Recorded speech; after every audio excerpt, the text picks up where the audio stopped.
Nous en sommes maintenant à la période de questions de réponse orale et je cède de la parole à la chef de l'opposition officielle. Il a dit « Quand on me dit que le plus grand défi économique est la pénurie d'employés, je ne suis pas d'accord. La plus grande pénurie qu'on a au Québec, c'est des emplois payants. » Ça, c'était en août 2018. Aujourd'hui, il y a 148 000 emplois qui sont vacants partout au Québec. La plus forte hausse, on vient de la connaître en 5 ans. Vous savez, Monsieur le Président, on peut bien présenter un budget aujourd'hui, mais si on n'a pas les personnes qu'il nous faut pour combler les postes, ça va être très difficile. Alors, la question que j'ai pour le Premier ministre est la suivante. Est-ce qu'il peut reconnaître aujourd'hui que le véritable frein au développement économique et là où il faut agir, c'est sur la pénurie de main-d'œuvre? La plus grande priorité, c'est de créer des emplois payants, des emplois mieux payés au Québec. Je l'ai répété des centaines de fois. La grande priorité, c'est de créer des emplois mieux payés. La plus grande priorité, c'est de créer des emplois payants, des emplois mieux payés au Québec. Grande priorité, c'est de créer des emplois mieux payés. Là où je suis d'accord avec le premier ministre, c'est quand il dit qu'il n'a cessé de répéter que c'était les emplois payants. Fait que le problème, ce n'est pas qu'on n'ait pas d'emplois payants parmi ces 148 000 emplois, c'est qu'on a besoin de les combler. Est-ce qu'il peut reconnaître que c'est la pénurie de main-d'œuvre qui est l'enjeu ici? Monsieur le Premier ministre.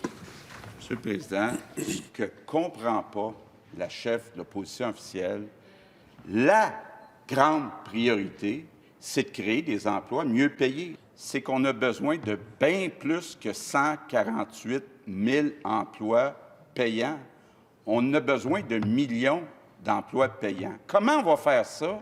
Augmenter la productivité, augmenter les salaires. On a complètement revu le rôle d'Investissement Québec. Le problème, Monsieur le Président, c'est que pendant que le premier ministre revoit sa réforme d'Investissement Québec et donne de très bons emplois payants à Investissement Québec, et pendant qu'on se concentre sur créer des emplois payants et ne pas se concentrer sur cet enjeu-là, le problème s'aggrave. Comment compte-t-il le régler?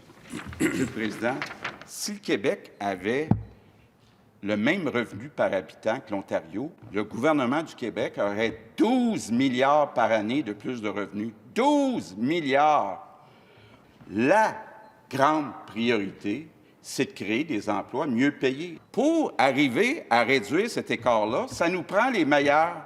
Puis j'invite la chef de l'opposition officielle à parler à ses quelques amis dans le monde des affaires, parce que oui, ça prend les meilleurs pour être gagnant, puis créer de la richesse pour investir en éducation. Que va-t-il faire? Monsieur le Premier ministre. Monsieur le Président, avec la nouvelle chef de l'opposition, du Parti libéral, le Parti libéral n'est plus le parti de l'économie.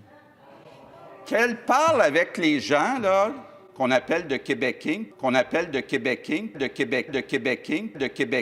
Québéking, puis ils vont dire « Le Parti libéral ressemble de plus en plus à Québec solidaire. » De plus en plus à Québec solidaire. Elle voit ça comme un compliment, mais Monsieur le Président, on a besoin de créer de la richesse au Québec pour être capable de mieux financer nos services en santé, en éducation. C'est ça que la nouvelle chef de Québec solidaire libéral n'a pas compris. Je vais vous demander évidemment de... Évidemment, on continue dans nos règles, s'il vous plaît. On est passé de 7 milliards de dépenses à 120 milliards de dépenses. Et ça augmente tout le temps.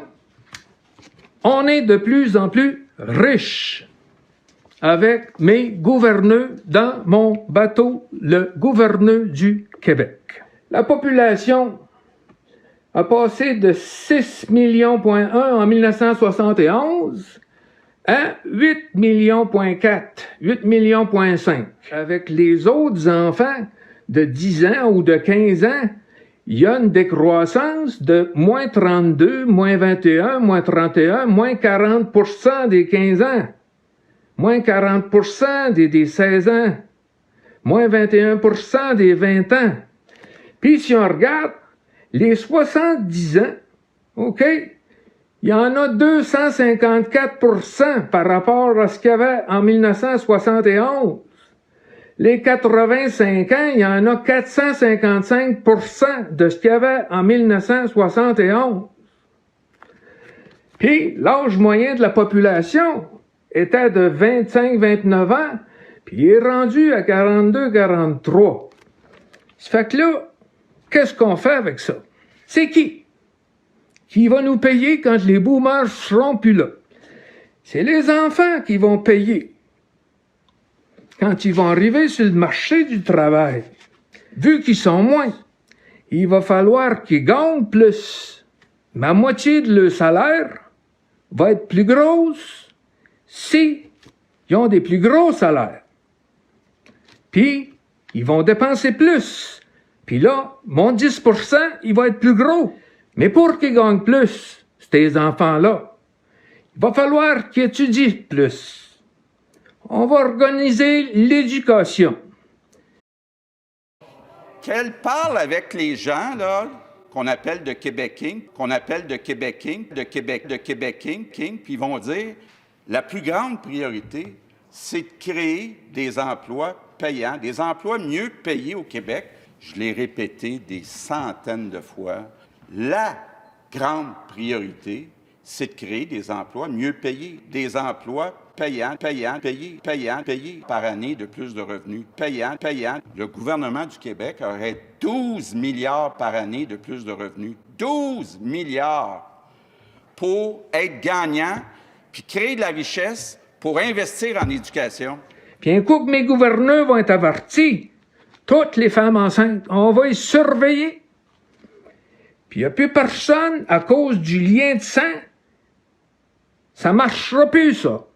Ça va être aboli, ça va être fini. Tu n'auras pas plus de droits sur ton enfant que ton voisin. Ou ben non.